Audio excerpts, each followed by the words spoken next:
Talagang iba ang dating ng beauty at fashion style ni Janine Gutierrez hanggang sa ibang bansa napapansin siya talaga. Naglabas ang Tatler Asia ng most stylish sa ginanap na 81 St. Venice Film Festival at isa si Janine sa nakasama sa listahan. Talagang hindi nagpakabog ang aktres sa ibang stars kahanay ni Janine, sina Jung Ho Yoon, kilalang model actress mula sa South Korea, ang Chinese actress na si Zhang Ziyi at direktor na si Celine Song. Halos lahat mga kilalang designer brand ang suot ng lahat, pero nag-stand out pa rin si Janine wearing the gown of Filipina designer Vania Romov.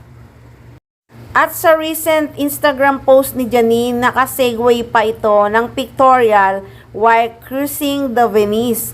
Umani ito ng mga papuri mula sa mga kapwa niya artista. Napag-grab siya si Nadine Lustre. Ganda, kasunod ang mga fire emojis mula kay Rufa Gutierrez.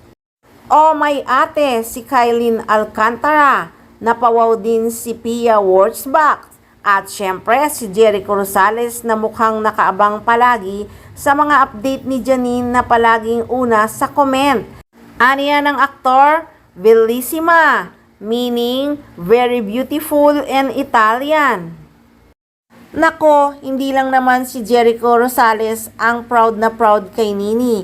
Sigurado namang pati si Paolo Abilino proud na proud sa mga na-achieve ni Janine Gutierrez sa kasalukuyan. At sure na sure yan, talagang hangang-hanga siya sa kagandahan ni Janine Gutierrez.